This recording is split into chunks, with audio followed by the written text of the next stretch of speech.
Chapter 25, Sugar Plum. Mice! People screamed as they came running across the bridge away from the fourth realm.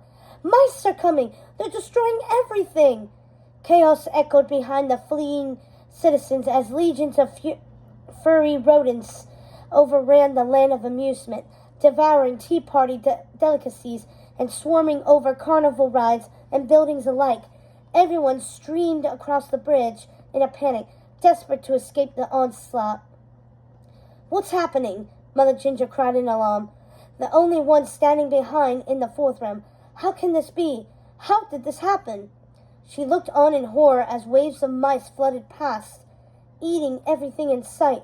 Her entire realm was being devoured, crumbling before her very eyes. Meanwhile, some distance away, Sugar Plum stood atop the palace's observation tower balcony.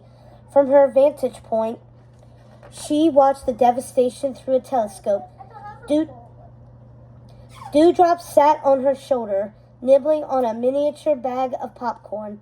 They saw the old woman cry in dismay as her prized Ferris wheel came tumbling down, crashing into the trees with a thunderous groan. Sugar Plum smiled. Well done, she whispered to Dewdrop. It's a show, I'll tell you that. Dewdrop agreed. Of course, no one realized what was that just hours before, Dewdrop had completed a special mission on Sugar Plum's behalf. The tiny fairy had sprinkled sugar starter powder around the base of every building, every ride, and every carnival game in the land of amusement. No? In Genesis stuff, really. One of Marie's finer imaginative creations, if Sugar Plum did say so herself. When Marie had just invented it, she had blathered on and on about chemistry and compounds and a whole bunch more real-world nonsense Sugar Plum hadn't really paid attention to. But what Sugar Plum did know was that bakers in the land of sweets... Yep, thank you. Regularly use the powder to turn anything instantly into crystallized sugar, from glass lamps and vases to even ribbons and roses. When used properly, the results were lovely. However, if used improperly, say on the foundation blocks of an entire city, and then exposed to the gobbling mouths of sugar-loving vermin, well, the results could be devastating. But of course, why would anyone ever think of something so dreadful? Through her telescope, Sugar Plum saw Mother Ginger wail in heartbreak as her beautiful realm came crumbling down to the ground, plums of sugar dust and debris soaring into the air, while the unmistakable shrieks of mice echoed far enough for even those in the palace courtyard to hear. Then the old woman turned. It was as though she were staring directly at Sugar Plum. Sugar Plum tilted her head to address Dewdrop. Tell them to raise the drawbridge. Aye, aye, Pinky. Dewdrop whizzed off in a trail of sparks. Leisurely, Sugar Plum made her way down from the tower.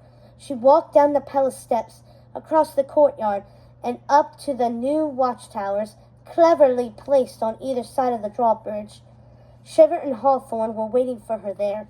Together they witnessed the inaugural raising of the drawbridge, just as Mother Ginger came running out of the smoke and ruin of the fourth realm, the only citizen to not escape. What is this, Ginger? Mother Ginger cried in rage. She skidded to a stop at the edge of that bridge. Rushing water thundered far below in the chasm. What have you done? It is your own undoing, Sugar Plum announced solemnly. The consequences of your evil plot. My plot? Mother Ginger exclaimed. Sugar Plum is right, Shiver called. We could not allow you to bring mice into the realms. Just look what they've done to your own land, Hawthorne cried. Those vile creatures have destroyed everything. They would have done the same to our realms, too. Shiver shook his head gravely. No one regent was ever meant to be queen. No one regent, Mother Ginger spluttered. She glared at Sugar Plum, her eyes burning with fury. This is all you're doing. You have filled their heads with lies. You let the mice in and have destroyed my realm all because of your childish impertinence. Sugar Plum sighed. I wish I could forgive you, Mother Ginger, she said, but your obsession with power has blinded you, driven you mad, and now your realm has paid the price. Don't you realize she has fooled you? Mother Ginger pleaded with Shiver and Hawthorne. She must have lured the mice in with the promise of sweets, the way only a sweets regent could. Sugarplum is the one behind this. She has been desperate ever since Marie left. She wanted to rule the realms in Marie's place as vengeance. For the briefest of moments, Shiver and Hawthorne seemed to consider the possibility. Doubt crossed their faces. She attempts to deceive us, Sugarplum whispered to them, to separate us with mistrust. Do not let her fool you. Sugarplum fixed her gaze upon Hawthorne. Or the mice shall surely trample and choke your flowers. Then she looked to Shiver. And crack your ice glacier, sending your realm into the abyss. A perfect tear trickled down her delicate cheek. And they will devour my beautiful land of sweets until all that Marie created for us is no more, fallen to ashes. She held their hands. We cannot let her divide us. Shiver and Hawthorne regained their confidence. They turned to Mother Ginger. Mother Ginger, you are hereby banished, Shiver proclaimed. You will remain in the fourth realm, its destruction a constant reminder of the consequences of your selfish ambition. And those nasty rodents shall never set paw in our realms. As long as we have anything to say about it, Hawthorne shouted. As they spoke, Mother Ginger's eyes never left Sugarplum's face. Just for the old woman, Sugarplum flashed a smile. It's over. All right. In the blink of an eye, it was gone, as though it had never even appeared. I'm almost done, sweetie.